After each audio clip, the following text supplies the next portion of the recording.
It's a joy to be here once again. And thank you and congratulations to all of you who organized this event. Thank you, Kardec Group UK. Well done. So you are wonderful. And yes, again and always a pleasure to talk about Soul of Tarsus, my friend Paul. And I'm so happy with the theme of my talking today, Soul of Tarsus, within the new version of me. So to talk about Paul of Tarsus, we have to start from the beginning. The name soul means request, from the original shau. Some theologians and translators suggest that this name, shau, conveys the meaning of God's request. And this was the name of the first king of Israel who belonged to the tribe of Benjamin, like Paul. So he's described as a man of stately physique, the most beautiful among the Israelites, as in chapter 1, Samuel 9:2. In the biblical narrative about the story of King Shaul, shows that he was a brave and very courageous. Also, the name Saul means the one that is long awaited. Saul of Tarsus then carries this imposing name, a name with an intense and emotional charge. And indeed, Saul of Tarsus was long expected to occupy the most important place among Jews. Saul of Tarsus was designed by the world to be a rabbi. He was taught, trained, and prepared. A strong, resolute, faithful man who would do anything to keep the laws of his people intact. These were the plans of the world, the desires of the world. But there is a phrase, a quote from a friendly spirit called May May that says, God has roads where the world has no paths. And it was on a road, precisely on the Damascus road, that God revealed to Saul where he really should be walking. Saul met Jesus on the road and had courage to ask, "What do you want me to do, Lord?" And Jesus then revealed a plan to Saul. Jesus' plans were much greater. Saul would be much more than a leader for the Jews only, to the Jews only. As Jesus said to Ananias, "This is my chosen vessel to carry my name to kings, to the children of the kings, to all people." Saul was shaped by Jesus then to be the voice of brotherhood among all people, Romans, Greeks, Jews, and Gentiles. Saul of Tarsus get back from 99 to 0, as in the game Snakes and Ladders. One moment he was at the top of the world, and the next he was at the lowest place. And as Charles Kempf said it, do you remember the biblical message? One who wants to be greater, be smaller. And now, see how amazing is this? The name Paul means small. So Paul really, and by name, became small.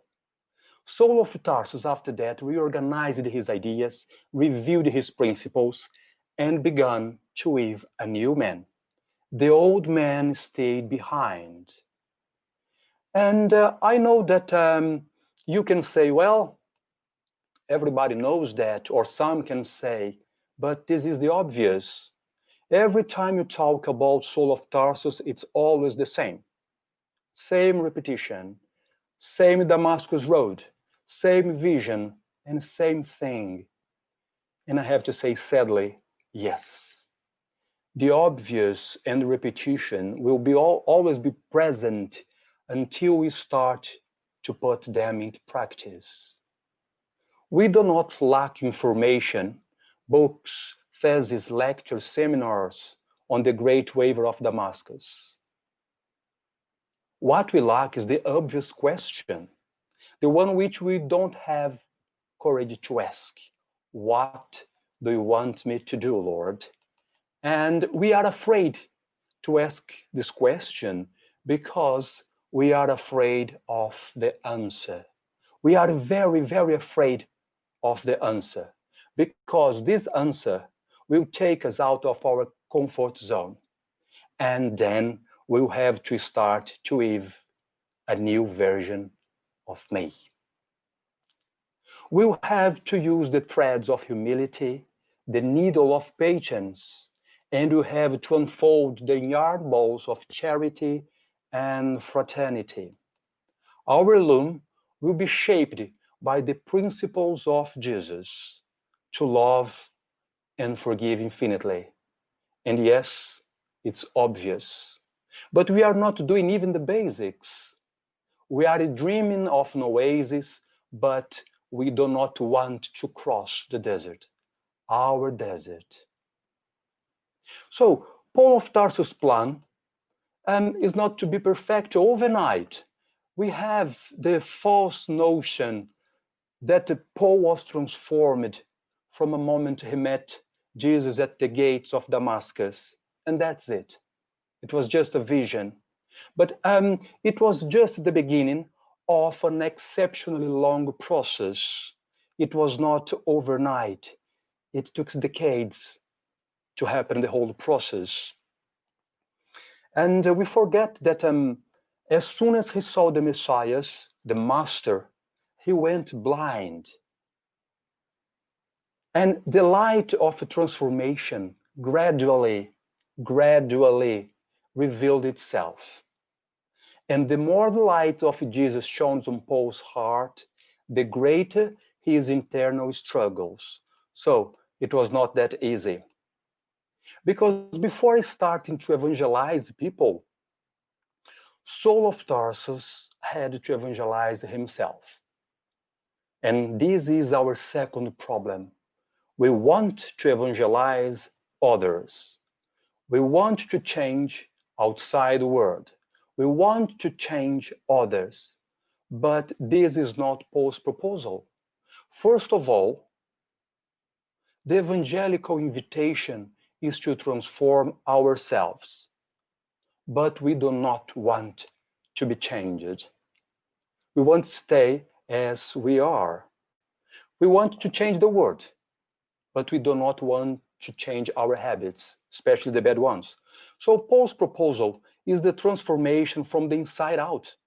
The world illuminates, but the example draws the crowd. And if today, if you have a multitude of people following Jesus, it's because much more than words, more than inflammatory speeches, much more than academic titles, it is because we have example of people who knew how to live a new version of me, according to the Saul of Tarsus plans. But how can I live a new me in this present time? In this world where everything comes ready, from the clothes I must wear to the food I must eat, everything is already prepared. It's like I have no choice. I have to follow the flow, follow the pack. I have to stand in line to follow what material life tells me to do. We live with our eyes wide open to the things of the world, and we only dream about spiritual things. It is as if we were very thirsty, but we did not want to drink water to satisfy ourselves. And now I'll talk about the third problem that we find, that we face when we try to renew ourselves. Maybe it is the problem is the biggest one. The problem that keeps us from transforming ourselves morally, ethically, emotionally, and spiritually. This may seem comical, but it's tragic, very tragic. The third problem is that we want to give orders to God. We think that we have a right to give orders to God. instead of asking him what he wants us to do, what we do? We give him orders. Lord, I want you to do this. Lord, I want you to do that. Lord, I deserve this achievement. Lord, I have been a good child, so I'm entitled to this reward. And there follow our negotiations with Lord. Of course, we can and should ask God for things. Our Master, Jesus, told us to knock on the door and it would be open to us. But the problem is that we knock down the door. We kick it down the door. And we do not have to even time to wait for God's answer. We are acting like the two friends on Emmaus Road. They did not wait patiently and left Jerusalem. You remember? The two walks on the road because they didn't have patience to wait up to the third day. So we live in a world of haste, emotional fast food, cultural fast food style relationships. And we forgot that God told us that I am. He did not tell us that he was or that he will be. He is. With God, there is no clock, no time, there is no rush. With God, there is eternity. And it also terrifies us, eternity, because we want the mediated. We want it here, right now. We want that our orders and wishes to be fulfilled now. But we forget that Ecclesiastes teaches there is a time for everything. There's a singing time, time to silence. There is time to dance, time to settle down, time to plant and time to harvest. But we only read this and understand this according to what is good for us. And most of the time, we just want to smile, dance, and harvest. After all, to succeed and be happy in this world, I cannot cry, I cannot stand still, I cannot be fragile. So, I would like to return then to the theme of my speech. Paul as a role model within a new version of me. I would like to remind you that our model and guide is Jesus. But Paul is that our older brother who inspires us and directs us the way to reach Jesus. But what is script is that Paul managed to draw that bring us closer to God. Of course, each one has its own path, but it has some elements that are common to all. Love, work, wait, and forgive. So those are four essential verbs in Paul's theological, spiritual, and evangelical legacy.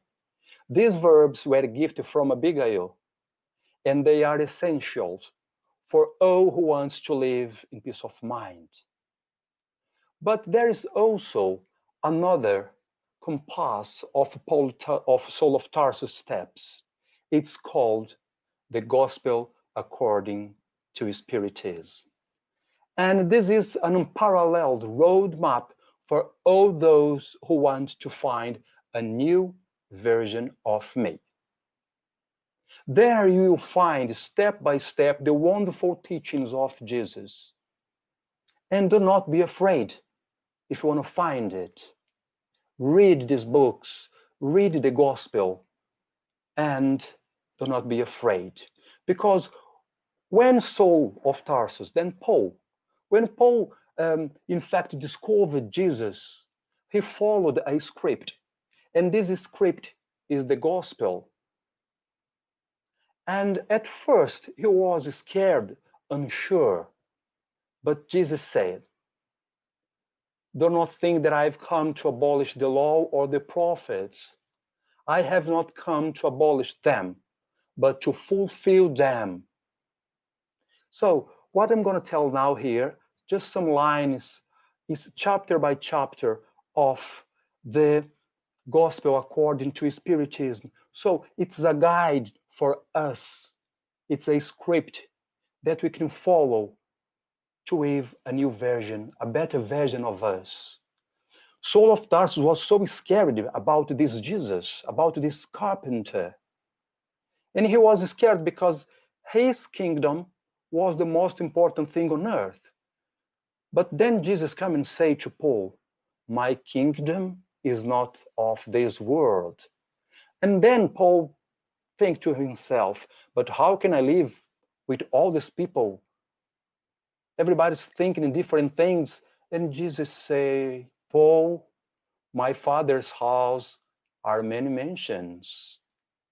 And then Paul say that, but what about my past? I have my culture, my traditions.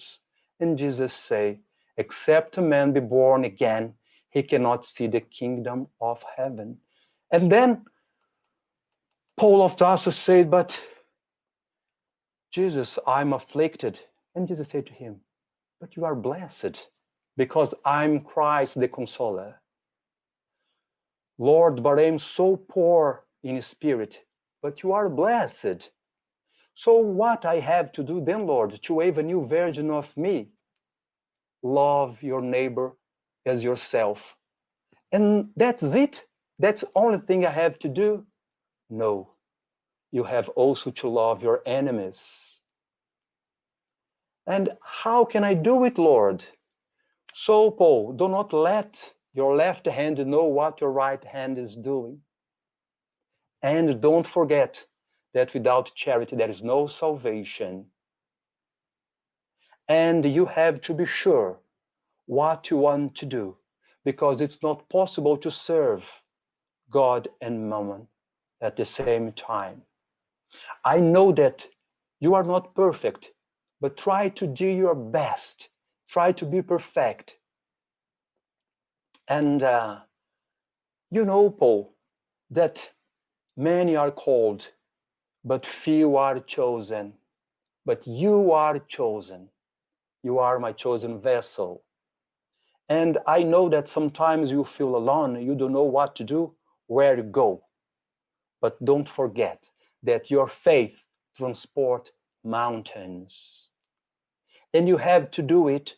You have to use your time in the best way, because you are a worker of last hour. And be aware, because there will be false Christs and false prophets. And please, Paul, you are an intelligent man.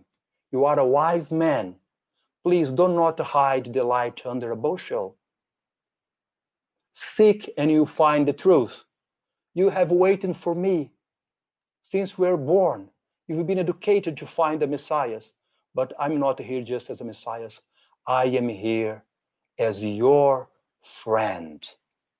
Anything that you need, ask. Ask it and it will be given to you. And so those are the chapters of the Gospel according to Spiritism.